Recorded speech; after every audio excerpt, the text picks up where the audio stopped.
Je voudrais parler du sujet de la viande halak, halak bet Yosef.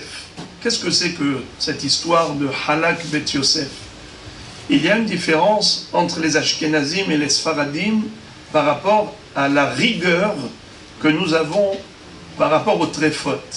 Vous le savez que une fois qu'on a fait une shchita convenable, l'abattage rituel avec un couteau sans faille qu'on appelle had ve halak, après cela, les Chachamim nous ont demandé d'ouvrir la cage thoracique pour vérifier si il n'y a pas de sichot dans la réa.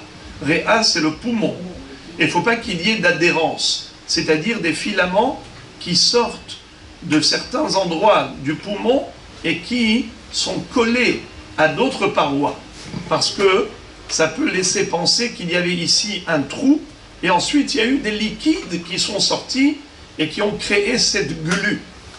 En effet, si c'était juste des filaments qui étaient collés à l'extérieur de la paroi du poumon, il n'y aurait pas eu de problème.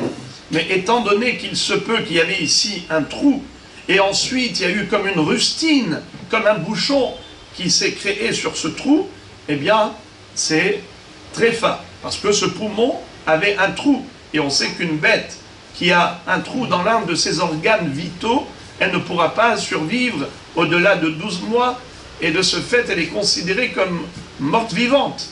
Tout en étant vivante, elle est considérée comme morte tréfa. Alors maintenant, où se situe la mahloket entre les Ashkenazim et les Sefaradim, entre Rabbi Yosef Karo et le Rama? C'est que, d'abord, de manière générale, juste à titre de culture, il faut le savoir qu'il existe plusieurs possibilités de tréphot, comme je l'ai dit tout à l'heure, par rapport à tous les organes vitaux s'ils ont été atteints, perforés. Mais Hachamim disent qu'en général, une bête normalement constituée, il n'y a pas de raison de soupçonner qu'elle a été tréfa, qu'il y a un trou dans l'un de ses organes vitaux. Il n'y a pas de raison. Akadosh Baruch Hu a créé si bien la nature, donc jusqu'à preuve du contraire, tout va bien. Toute behema, elle est behezkat keshera. Quand après la shrita, on dit que tout va bien. Seulement, la réa, le poumon, en hébreu, le poumon c'est réa. La réa, Hachamim ont constaté que la bête, elle a souvent des problèmes là-bas, qu'il peut y avoir très souvent des perforations. Alors ils ont exigé une vérification, chose qu'ils n'ont pas exigée pour toutes les autres tréphot. Ils n'ont jamais demandé d'aller vérifier chaque organe si tout va bien. Juste pour la réa, ils ont imposé la vérification, car il y a ce qu'on appelle Mirut HaMatsui. J'explique. En général, on va d'après le Rov. La Torah nous dit qu'il faut suivre la majorité. Ahare Rabim Lehatot. Et la majorité des bêtes n'ont pas de poumons perforés, ni d'organes vitaux perforés. Mais seulement, étant donné qu'il y a une forte minorité de poumons qui sont affectés, bien que ça reste une minorité, et que Minatora, c'est, on va d'après la majorité, on n'a pas besoin d'aller chercher les problèmes, mais comme ça s'appelle Mirut HaMatsui, une minorité fréquente, le problème des poumons, alors Hachamim ont imposé la vérification. Maintenant qu'ils ont imposé la vérification, il faut aller chercher. Et si on trouve le problème, eh bien, la bête, elle est téréfa, elle n'est pas mangeable pour nous. Seulement, où se situe la différence entre Ashkenaz et Séfarad? C'est par rapport au mishmouch de ces sichot. C'est-à-dire, est-ce qu'on a le droit de jouer avec les doigts? Le bodek, il y a le shochet et bodek. Le bodek, lorsqu'il voit qu'il y a un filament qui sort du poumon et qui va adhérer à une autre paroi, est-ce qu'il a le droit de jouer avec ça pour être memarech les sichot?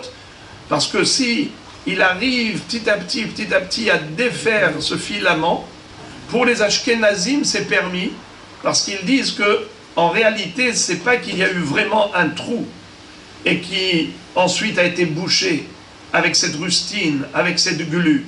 Non, c'est juste comme ça quelque chose, un filament qui s'est collé dans la paroi externe du poumon, mais ce n'est pas révélateur d'un trou. Alors ça c'est pour le Rama, pour les Ashkenazim qui comptent là-dessus, mais pour les Séfarades, il est écrit que on n'a pas le droit. On a posé la question au Rajba, est-ce qu'on peut s'appuyer sur le mi'our à Sichot? Il a dit, un shohet pareil, nous, on le retire immédiatement, on le disqualifie et on ne lui permet pas de continuer dans ce travail. Parce que dans le chasse, on n'a pas parlé de cette éventualité de travailler sur le mishmouch et le mi'our à Sichot. On n'a pas donné ce éther-là. Alors, finalement, c'est de là que va naître la différence entre la viande qui est cachère pour les Ashkenazim et pas pour les Sfaradim, parce que le Mechaber a été Mahmir pour les Séfarades. Les Ashkenazim, ils s'appuient sur le Rama en général, mais sachez qu'il y a le Nodar Biouda qui était Ashkenaz, Rabbi Yechezkel Lando. Il n'y a pas que lui qui a été Mahmir là-dessus, même le Shlah Kadosh, qui est le Shnelo Hataberit, aussi qui demande d'être Mahmir comme les Séfarades. Mais lui, Rabbi Yechezkel Lando, dit en général, le Mechaber, il est plus light, il est plus tolérant. En général, le Rama est plus strict, il est plus Mahmir. En général, dans les halachot, les Ashkenazim sont plus Mahmir que nous. À Pessah, pendant les 3 semaines. Mais pour la viande, c'est le contraire. Eh bien, le Noda Biouda dit Miten vehaya, ça aurait été le contraire.